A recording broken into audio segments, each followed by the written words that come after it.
développe énormément, c'est tout ce qui est construction hors site.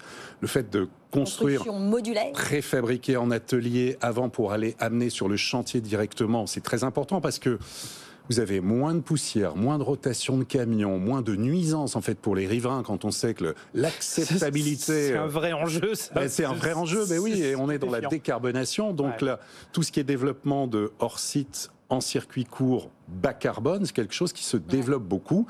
Et puis en finir avec les gaspillages aussi des mètres carrés. On connaît tous ces bâtiments qui sont ouverts de 9h à 18h, pas le soir, pas le week-end. Ça pourrait servir aussi. C'est aussi faire preuve de sobriété, ce qu'on appelle la chronotopie des bâtiments. Utiliser l'intensité d'usage, pouvoir maximiser en fait les conditions pour des logements, pour des bureaux.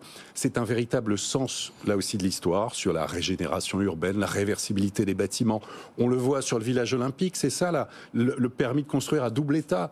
La fonction provisoire, on construit le village pour les athlètes, et la fonction long terme, pour les habitants, 6 000 salariés, 6 000 habitants, 52 hectares à cheval entre Saint-Denis, Saint-Ouen, l'île Saint-Denis.